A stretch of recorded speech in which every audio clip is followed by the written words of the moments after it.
আসসালামু আলাইকুম, good morning everyone. আজ সকাল থেকেই আকাশটা মেঘাচ্ছন্ন, রাতেও ঝিরিঝিরি বৃষ্টি হয়েছিল। তো এখনও বৃষ্টি হবে এমন অবস্থা। তো এখন বাজে হচ্ছে সকাল 7:30। আমি যাব একটু মেয়েকে নিয়ে টাউনের দিকে। তো ওয়েট করছি গাড়ি আসার জন্য, গাড়ি আসলে আমরা রওনা দেব।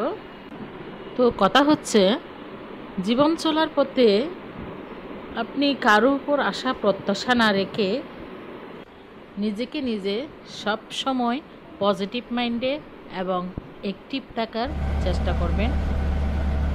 নিজের প্রতি নিজের আত্মবিশ্বাসটা সব সময় সতেজ রাখবেন।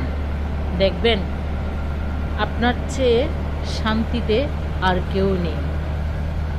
এই তো আমি আমার মেয়েকে নিয়ে টাউনের দিকে যাচ্ছি। তো এই মুহূর্তে আমার খুব স্পেশাল একটা দোয়ার কথা মনে পড়ছে। কেউ ঘর থেকে বেরোনোর সময় আল্লাহ পাকের প্রতি পূর্ণ তাওয়াক্কুল রেখে ওই দোয়া একবার মাত্র পাঠ করলে আল্লাহ পাকের অশেষ দয়ায় ওই দোয়ার উসিলায় আল্লাহ পাক আপনাকে পুনরায় ঘরে ফিরে আসার আগ মুহূর্ত পর্যন্ত পরিপূর্ণ নিরাপদে রাখবেন ইনশাল্লাহ।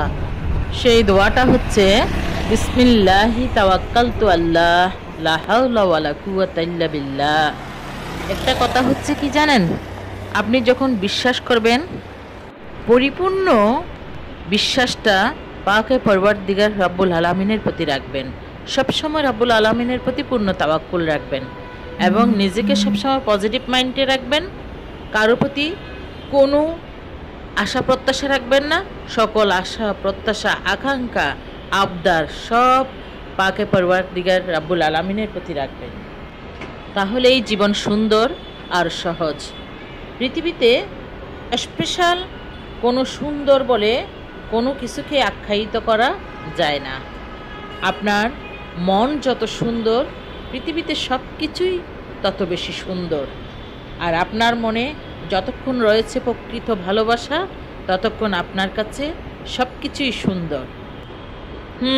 প্রত্যেক কন্টেন্ট ক্রিয়েটররা একে অপরকে সাপোর্ট করার উদ্দেশ্যে একে অন্যের ভিডিও দেখে গঠনমূলক এবং পজিটিভ মাইন্ডে কমেন্ট করার চেষ্টা করুন, যাতে ওই কন্টেন্ট ক্রিয়েটর আপনার কমেন্টস থেকে উৎসাহ পায় এবং আপনার কোনো নেগেটিভ কমেন্টস যাতে তাকে নিরুৎসাহিত না করে, সেই উদ্দেশ্যে অবশ্যই নেগেটিভ কমেন্টস করা থেকে বিরত থাকবেন ইনশাল্লাহ। আল্লাহ পাক আমাদের সকলকে বোঝার তৌফিক দান করুন।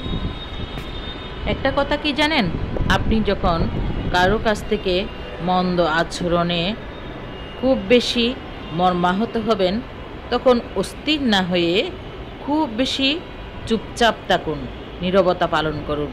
দেখবেন সময়ের ব্যবধানে ওই মন্দ আচরণকারী কারো না কারো কাছ থেকে তার মন্দ আচরণ দ্বিগুণ হারে ফেরত পাচ্ছে। আল্লাহ পাকই উত্তম বিচারক।